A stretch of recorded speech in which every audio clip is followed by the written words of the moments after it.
Good morning. Good morning. I continue to talk on this text. Today I'm going to talk on second paragraph of page 96, if we have this text. Let me read two paragraphs.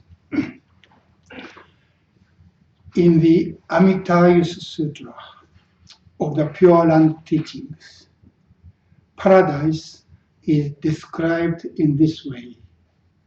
Blue things are blue, red things are red. This is the Pure Land, paradise. This point demand our close attention.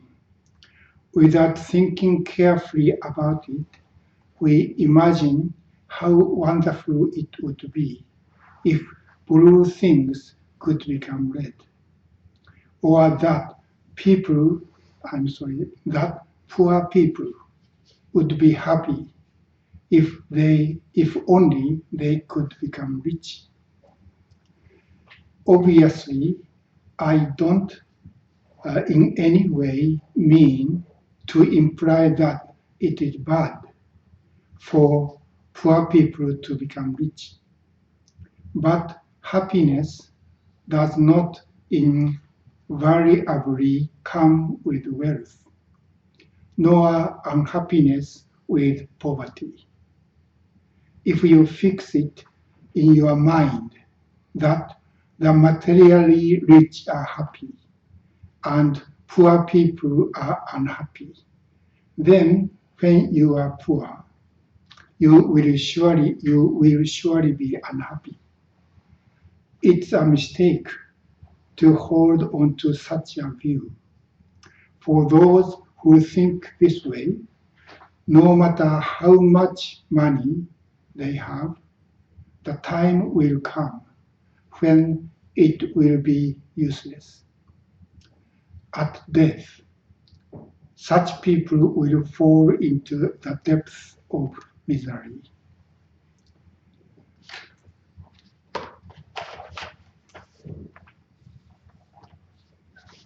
This section of this text, Okumura Roshi is talking about the meaning or significance of Zazen practice in the context of modern civilization. And he pointed out the nature of modern civilization is development. Modern scientific and technological civilization in which economy is most important. That means, and he also pointed out this development is based on dissatisfaction.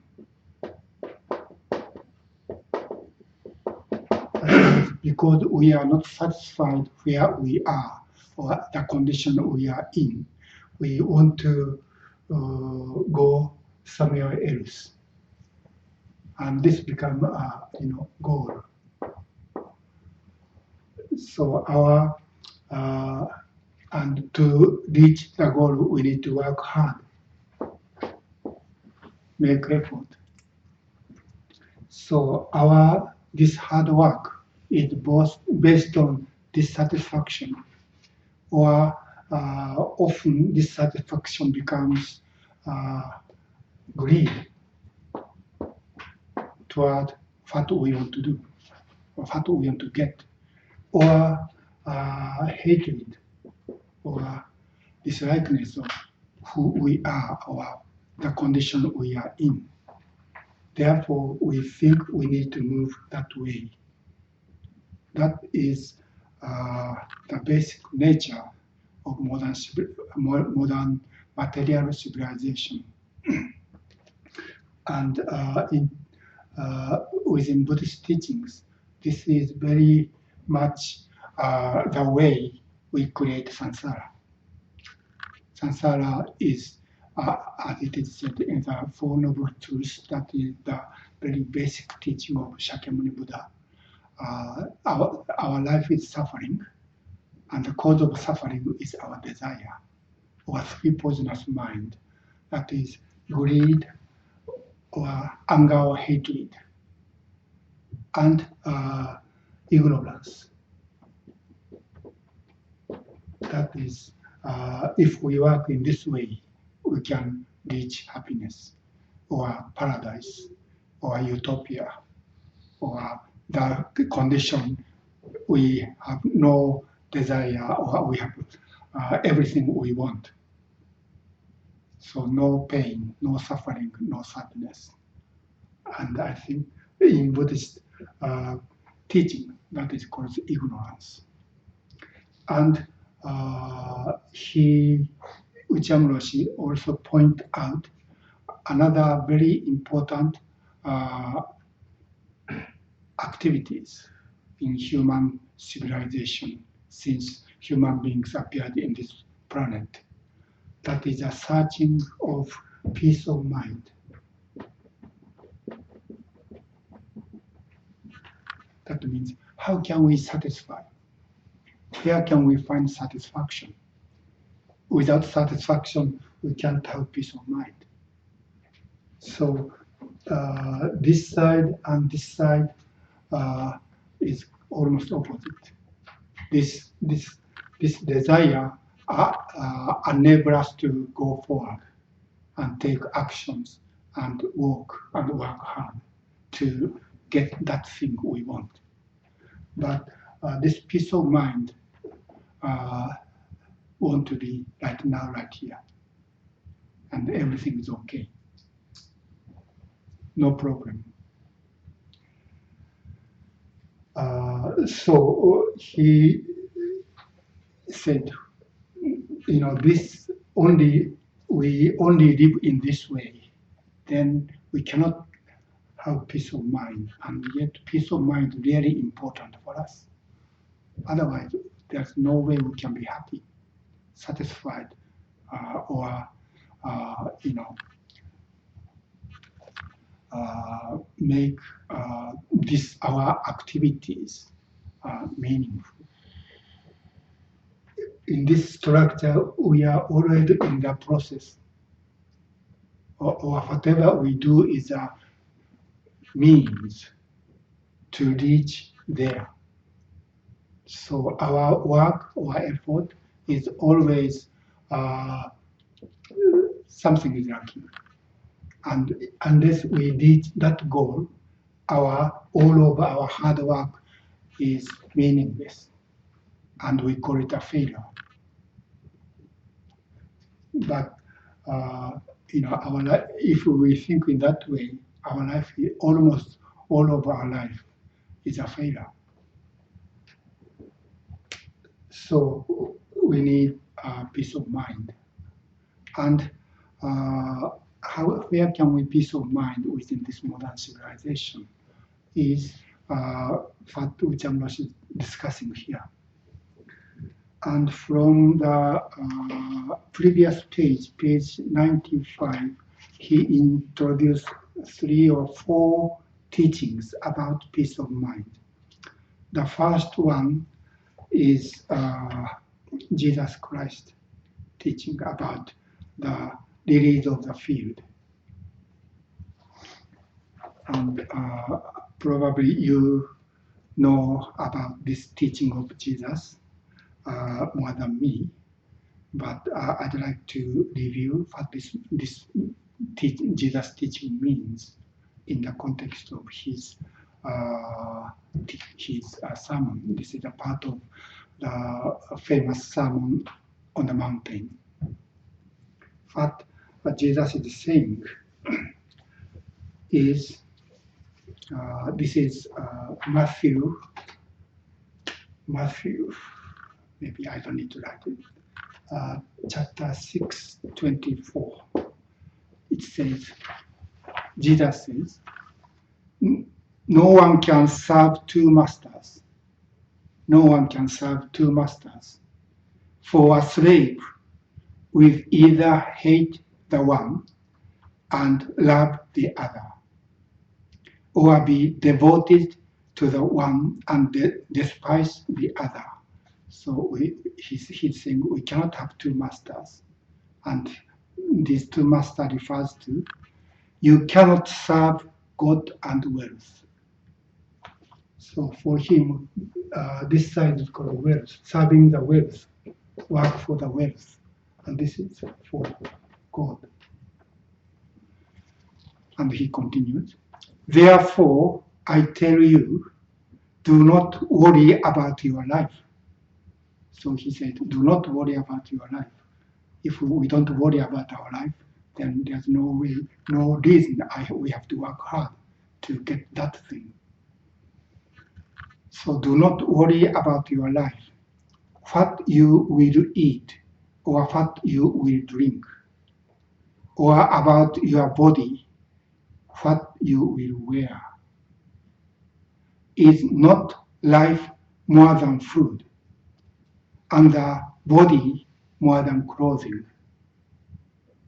Look at the birds of the air. This is the first analogy or example Jesus mentioning, bird of the air. And next one is lilies in the field. Look at the birds of the air.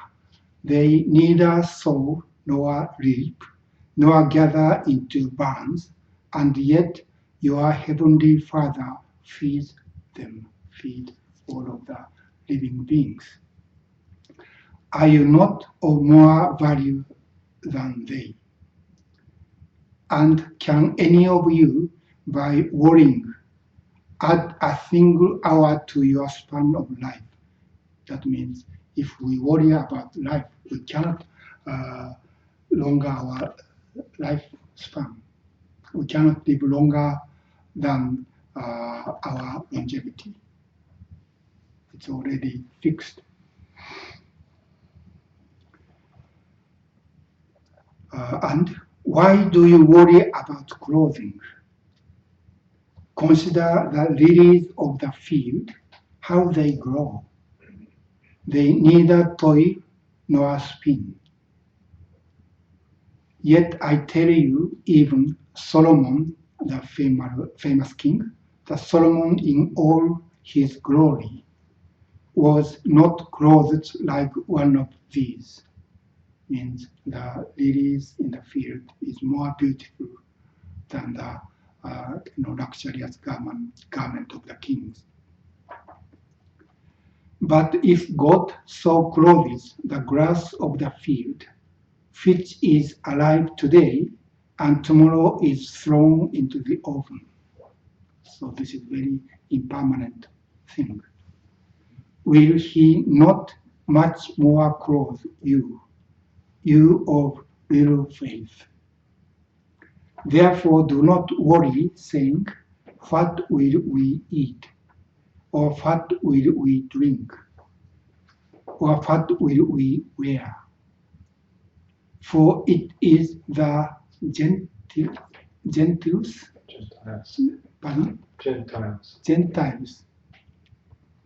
I don't know what this means, who strive for all these things. And indeed, your heavenly Father knows that you need all these things.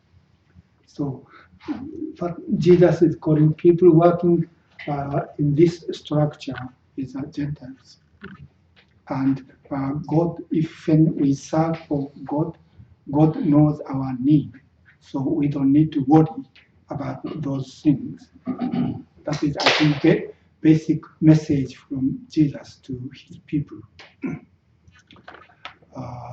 Then he cautioned to those people, but strive first for the kingdom of God and his righteousness, and all these things will be given to you as well.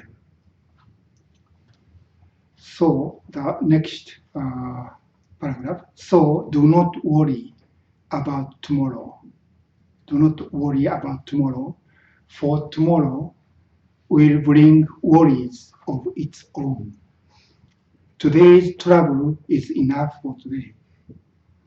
So we just work today, what we can do. We should do what we can do today. We don't need to worry about tomorrow. And I think that is very opposite of, this way of life. We worry about tomorrow or 10 years later or even after our death. And we have fear what we should do. Otherwise, our future will be not so good. So what Jesus is saying is, God knows our need, and it is provided as a gift, even if we don't worry about it. And in some of his writings, Okumura Roshi said, 99% of our need is given as a gift from the nature. Only, he said, probably only 1% or less than 1% is the things we need to make effort to get. And that means, he said, the most important thing for us to live is air, water, food, and the sunlight, temperature. All those things are free, given as a gift. But we need to struggle to work hard to get a little, some, even 1% or less. That is like the income and fame or social status. In order to gain those things within human society, human community, we need to work hard, and we have to make choice. But the rest of our life, the most important things we need to live is a gift. Actually, our own life is also a gift. Anyway, this is what Jesus is saying.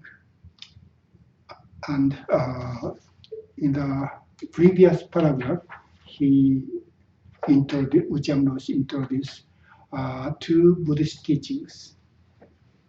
The first one is Shōhaku, so that is true reality of all beings. That is from the Lotus Sutra. If I start to talk about this in detail, and I already did a few weeks ago, so I don't talk in detail. But basically, this means each one of us has uniqueness. We are unique. We have unique form, unique nature, unique body, unique energy, and unique function. But each one of us, each one of these unique things can exist only within relation with others. That within time and space.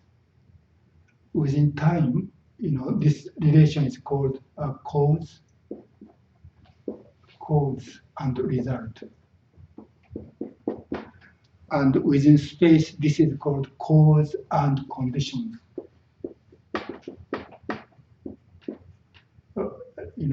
I always use an example of a seed of a plant.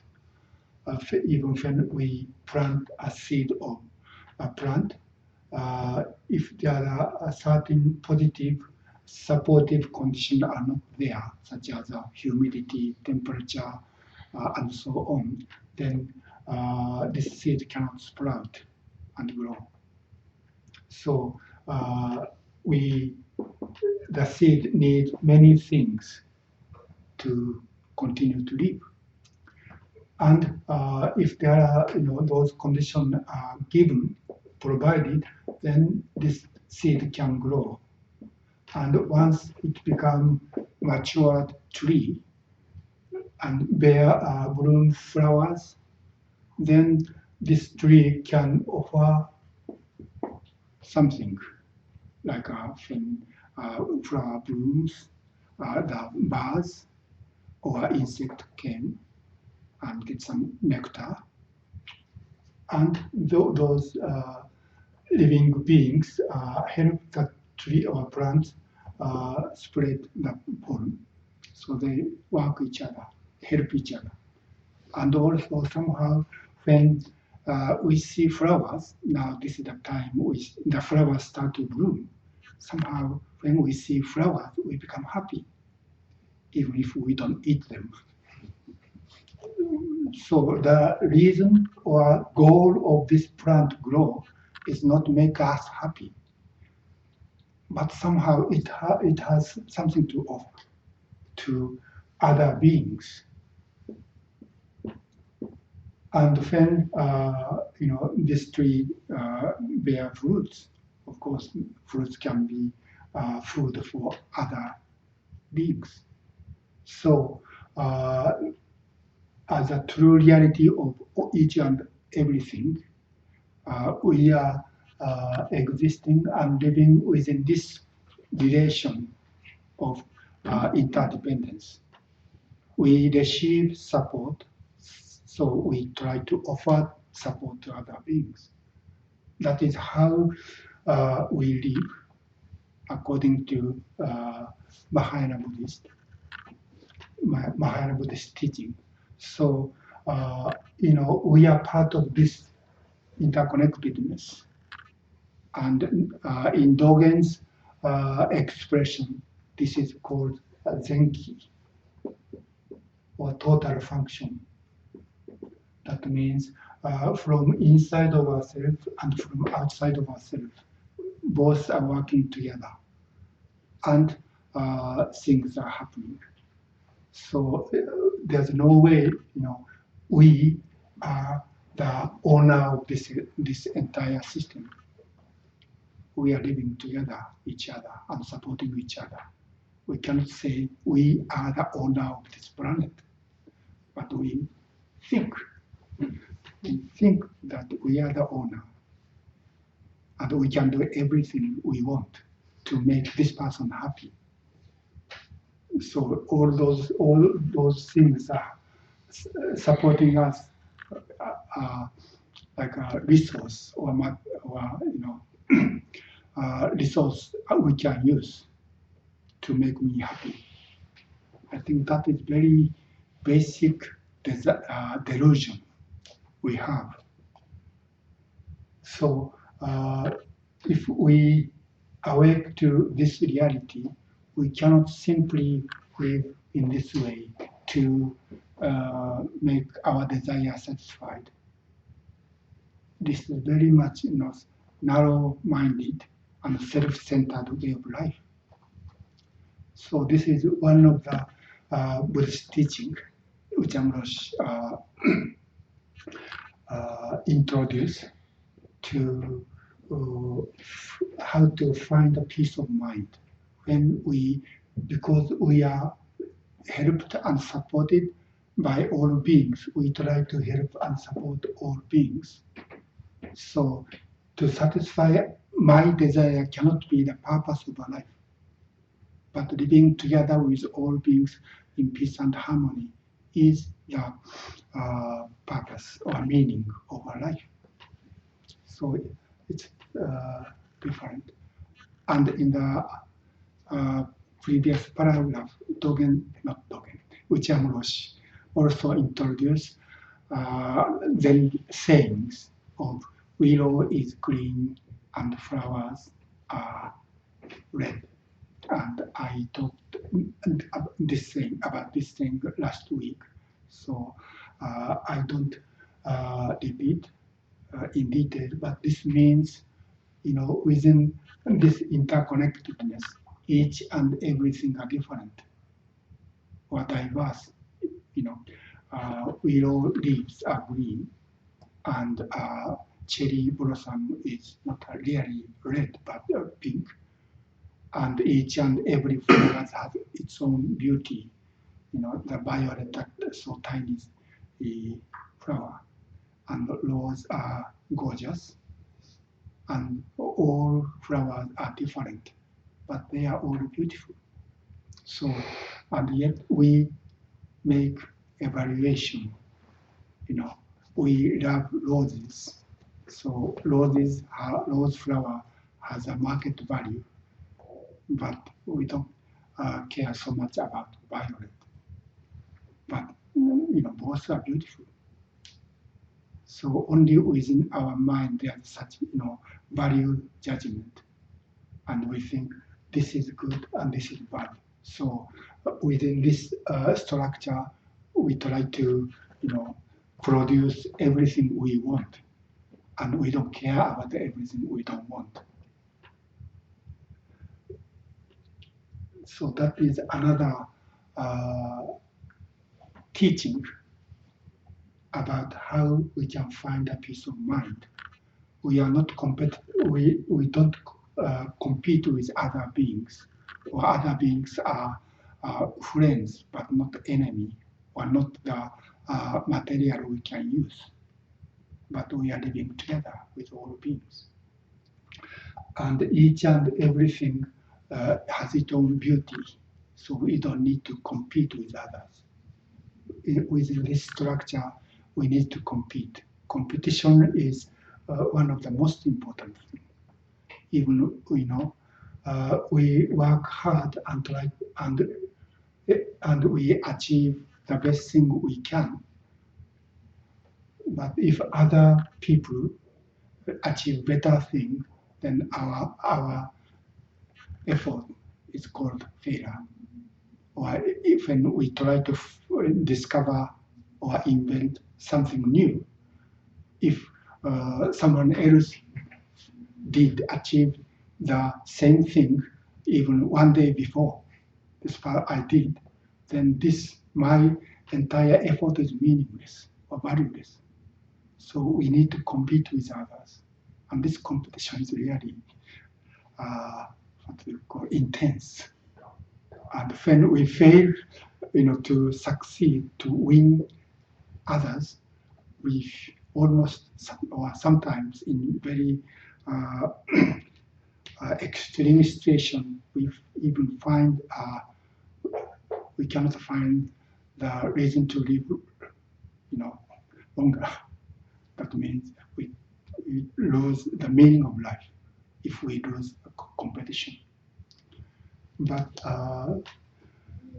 within this teaching, we can find the value of ourselves without comparison with others. Violet is violet, it's beautiful, that's all. And rose is rose. We don't need to evaluate, rose is better than or more valuable than violet. We can just live out our own life force and manifest, actualize our possibility or potentials. That's all we need to do. And those are the three teachings from the effort of human beings to find the peace of mind. So that is, Okumura Roshi introduced these teachings from Christianity or Jesus and Buddhist teachings. But I think in almost all religions, in some way, somehow, they have this kind of teaching to find a peace of mind. Because Okumura Roshi studied Christianity, Christian theology and Buddhist teaching, he only introduced Buddhist and Christian examples, but I think we can find the same kind of teaching in any spiritual tradition. And that is what he has been talking until this paragraph. And in this paragraph, the second paragraph of page 96, he introduced another Buddhist teachings, that is Pure Land Buddhism. In Buddhist tradition, especially in Japan, Pure Land Buddhist and Zen Buddhism, Pure Land Buddhism and then Zen Buddhism are considered to be opposite. Pure Land Buddhism is a teaching of other power, and faith is most important thing. We need to have a faith in Amitabha's power of salvation. That means our personal practice, effort to practice and improve ourselves to attain enlightenment doesn't work. So only thing we need is a faith in Amitabha's power. That is called other power. And in Zen, we need to practice using this our own body and mind. So from Pure Land point of view, Zen practice is called a self-power practice. And they think it doesn't work. In this world called degenerate, or the age of last dharma, we cannot attain enlightenment no matter how much we practice. Only our faith in Amitabha works. Works means when Amitabha Buddha was a bodhisattva, he took 48 vows. And basically what he vowed was through his practice, he established a Buddha land called Pure Land.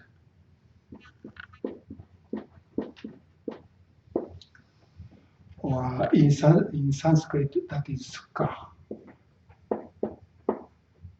Sukhavati. Sukha is the opposite of dukkha. That means suffering. So Sukha is this opposition of suffering.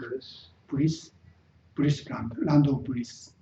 And it, Pure Land Buddhist thought is this world is too bad. And it's not possible to practice within this world. Not only this world, but we are too deluded.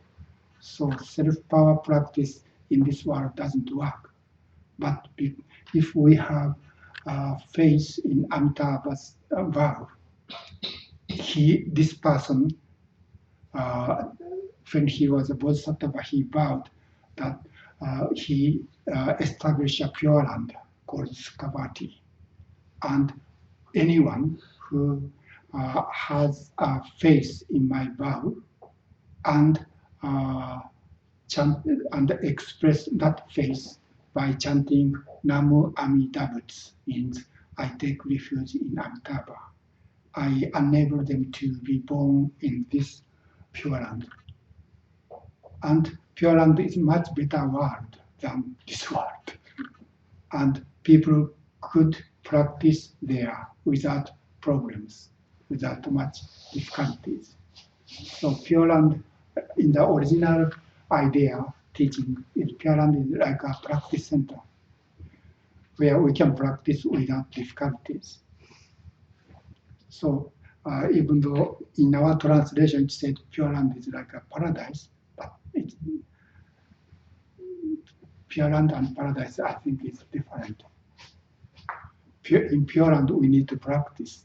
Well, we can practice, but I don't know what paradise means in English or in Christianity. But paradise sounds like the place where all of our desires are fulfilled, and we don't need to worry about anything. If that is a paradise, Pure Land is different. Pure Land is the place we need to practice, and we can practice without problems. And there we can become enlightened. Anyway, that is a Pure Land, basic teaching of Pure Land. So Pure Land is, in Japanese Buddhism, considered to be opposite. But here, Okumura Roshi said Pure Land teaching and Zen teaching is not different. And he introduced one sentence from the Pure Land Sutra. and that is in this paragraph, he said, in the Amitabha Sutra, one of the Pure Land Buddhist Sutra, of the Pure Land teachings, paradise or Pure Land, this should be Pure Land, I think, is described in this way. Blue things are blue, red things are red. This is the Pure Land or paradise. So he only introduced one sentence. And this sentence appeared in the in Japanese we call it Amitabha Sutra.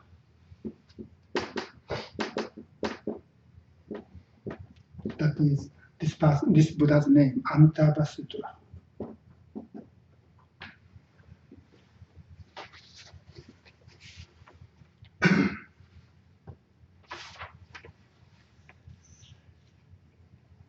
In Sanskrit name of this sutra is Sukhavati Vyuha Sutra, Sutra of this Pure Land. Anyway, in the beginning of this sutra, this sutra was expounded by Shakyamuni about Amitabha's vow and his Pure Land. In the beginning of this sutra, there is a description of the Pure Land. That is where Okumura Roshi introduced. I found 4 English translations of this sutra, but I introduced one of them. This is about how this Pure Land is like. And in Pure Land Buddhism, now in Japan, Japanese Pure Land, we chanting Nam-myoho-Buddha, chanting this saying is essential, most important practice based on our faith. But originally, even the Pure Land Buddhism, their practice is called Nembutsu.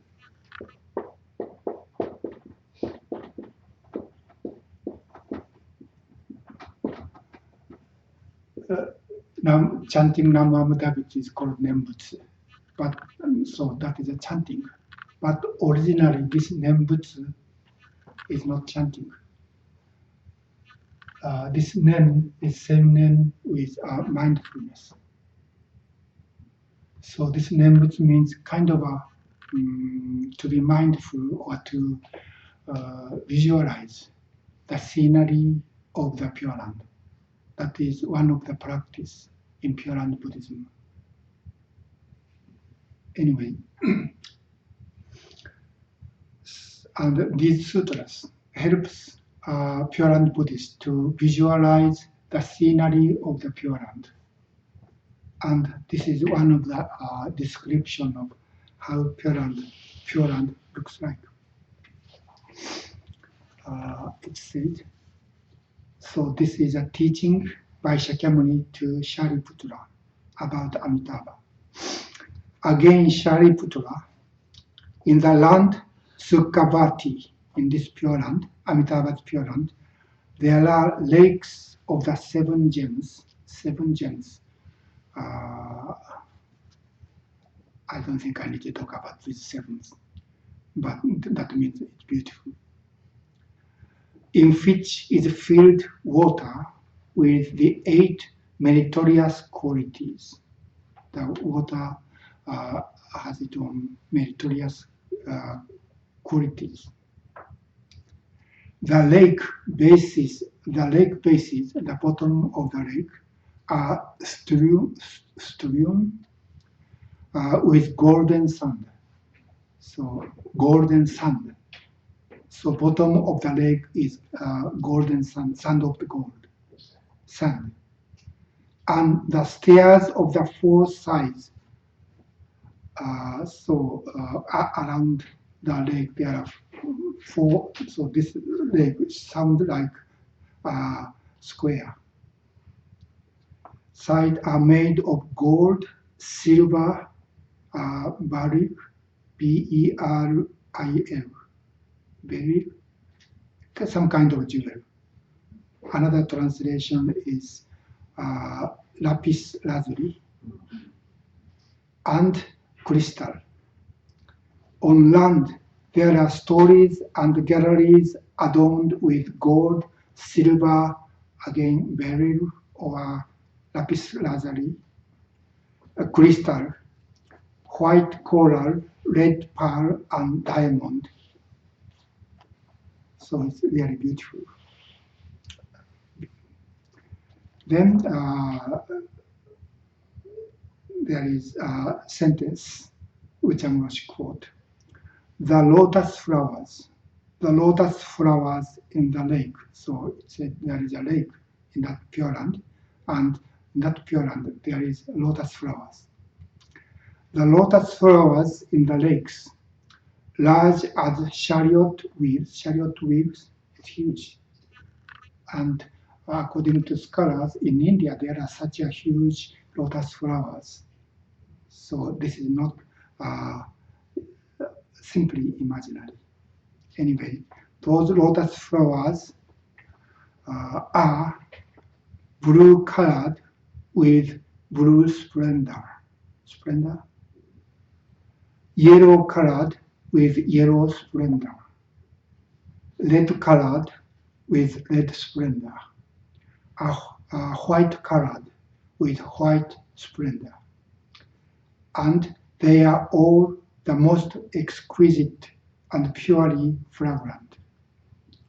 Shariputra, the land Sukhavati is arrayed with such good qualities and adornments. So this is the place which I must quote. So those 4 colors are about the colors of the lotus flowers. According to the dictionaries, in India there were 4 kinds of lotus flowers. And actually 2 of them are not really lotus. But those 2 are like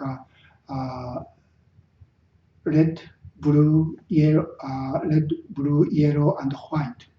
And 2 of them are not really lotus, but today we call water lily. The difference between water lily and lotus, lotus stem go above the water, and flower is on the air. But flower of water lilies on the water. So these 2 are different plants. But in the Buddhist scriptures, they don't make such distinctions between these 2 different plants because the flowers looks the same.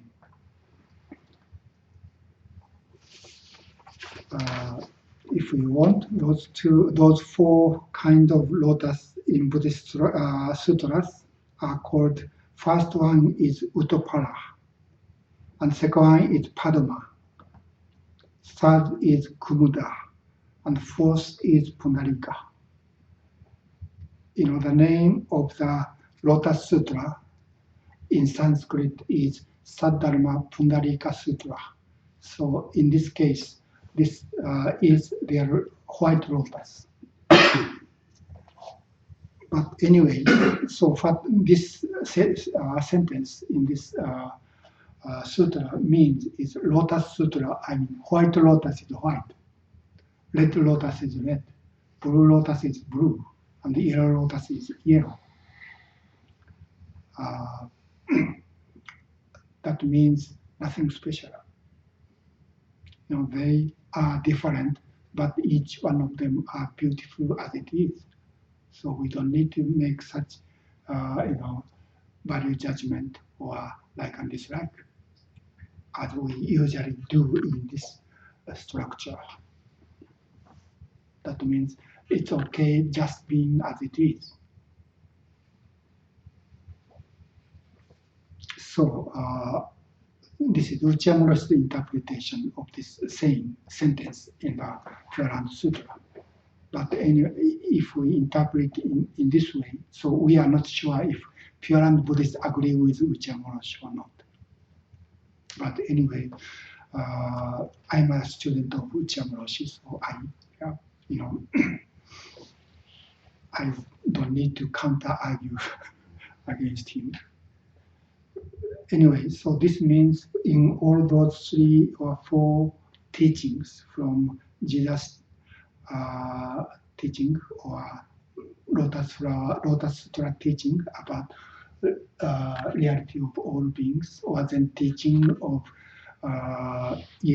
willow is green and flowers are red, or the Pure Land Buddhist teaching, white, lotus is white. All means, we don't need to make change. Everything is okay as it is. So there's no way to go or nothing to gain. We are okay just as it is.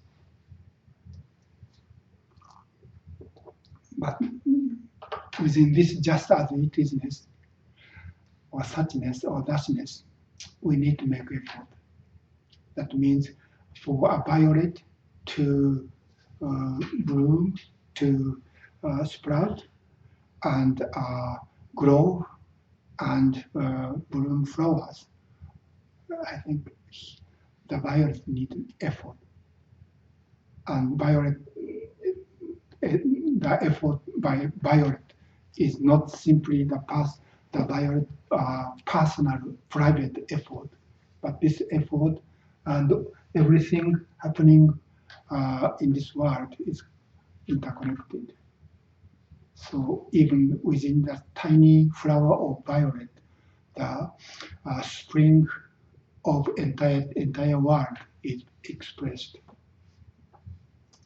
Not only the violet flower, but rose or any other flowers. Expression of this total function. So we don't behave or work based on our desire. Does not mean we don't need to make effort. We need to work to be ourselves. So violet need work to be a violet, or rose need work, effort to bloom the rose flowers. So within this peace of mind, we need to make effort, we need to work hard. But this working hard is not to make ourselves to something else, or go somewhere else, or get something we don't have now. But this effort or work or practice is to be ourselves, to violet become violet, or to manifest or actualize the life of ourselves. So our practice is to become ourselves. That is why Dogen said to study Buddha way is to study the self. And in order to study the self, we need to forget the self, because we are living together with all beings. We are not separate from other beings. That is fact, we need to forget ourselves. Then we are verified or eliminated by all beings, all myriad things. That is how we can bloom our own flowers. So this is not self-powered practice, but self and others are working together. So this is not opposite of Pure Land teaching of other power. Anyway, so this, according to Okumura Roshi, those 4 teachings from Jesus or Buddhas or lotus flower or Zen and Pure Land all shows where we can find peace of mind. And yet this peace of mind is not lifeless, it's vigorous, and we need to work hard. But our work is not to make ourselves something different from we are. That is what he's saying, rest of this paragraph and next paragraph. I think I don't need to explain because it's very simple. Without thinking carefully about it, we imagine how wonderful it would be if blue things could become red. So we want to make change based on our preference. I don't like violet, but purple violet flower. It must be pink. That's how we try to change things, makes more valuable. Even we today, we, how can I say, change DNA of plants and try to produce something better for us. It's not better for themselves. They are 100% okay, but it's not useful to human beings. That's why we want to make change. So we always want to make change. Or that poor people would be happy if only they could become rich. Not only the plants or animals, but about ourselves. We think we are poor, we don't have money, therefore we are not happy. If we have more money, we will be more happier. Then we need to work hard to gain money. But that kind of change also based on desire. But he says, obviously, I don't in any way mean to imply that it is bad for poor people to become rich. It's okay to work hard to become rich. But happiness does not invariably come with wealth. Wealthy people are not always happy.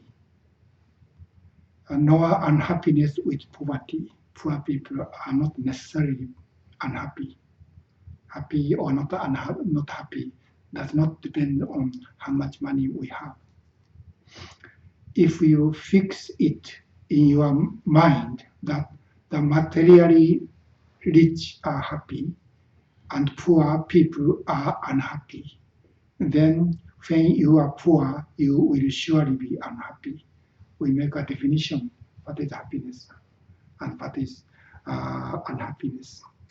And the very common measurement of happiness or unhappiness is money in this modern society, because money can be calculated. So it's easy to compare. But it's not really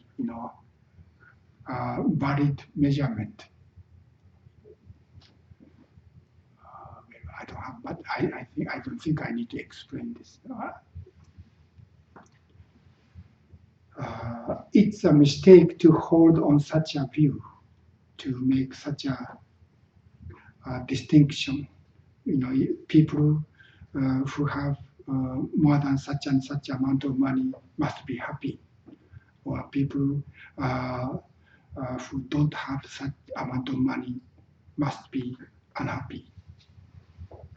And if we think in that way, we define happiness or unhappiness in this way, and we are unhappy, then of course we are within the category of unhappy people.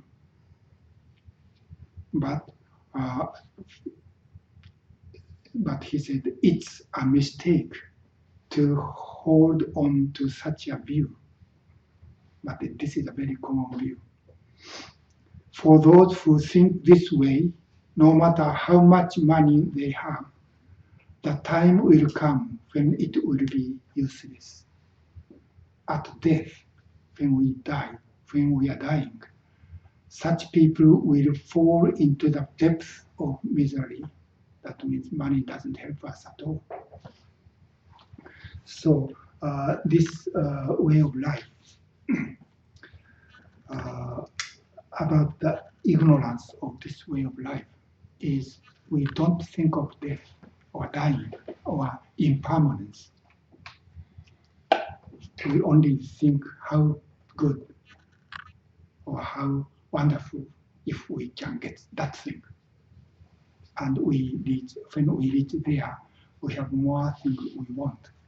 So this has no end. And yet our life has end. So this, working hard, running after something is okay. But if we think, if we get that thing, something else somewhere else, then final point we would reach is money doesn't help. Then not only money, but social status or fame or all other things we can gain through our effort will be taken away when we face our death. And what Dogen then said is that when we die, something help us is what we did, how we live, not how much we earned or what kind of status we had, but our way of life. Or there's another saying: we can die only in the way we have been living. So how to live in each moment, day after day, is more important than what we achieved or got or attained. Well, that I have to say this morning. Maybe I talked too long. Any question or comments, please? About peace of mind. Hmm? That too is impermanent in a way. In every day, it's a reflection and a question at the same time. Maybe the practice and the understanding about ignorance, greed, and hatred, and understanding coming from the practice provides a peace of mind. But does that peace of mind have to be worked every day? I think so. Same as, as Dogen Zenji and Uchambo said, we need to allow bodhicitta moment by moment or day after day. We need to refresh our view, our aspiration. Otherwise, we too often, even we don't think I live within this structure, but somehow we always have, I like this, I hate that, something is lacking, I want to get that thing, then I can be happier. We always, so this is not something two different things we can make choice, but this is, I think this is two sides of our life. Without like and dislike or preferences or making choice, we cannot live. But if we don't have a peace of mind, then our life becomes, like a person who is riding on the horseback without how to control the horse. So basically, I think we need both sides. But without this, we become crazy. So I think we need to make effort to continue to renew our aspiration, to not lose sight of our deeper life. And how can we use this like and dislike as a part of our life instead of we become slave of our desire? Does it make sense? Absolutely. Thank you. Please. The point at which Uchiyama saying that shikantaza and Nembutsu practice converge, come together, or are the same, it seems like when one's thinking of effort and faith, that with our practice, it's the effort is in the sitting, the breathing, and then the opening the hand of thought. It's a certain amount of effort. Mm. And then the faith is just why we're even trying to do it. we believe that it brings us something. And then with the Nimbutsu, or not that we believe it brings us, but we feel that it does.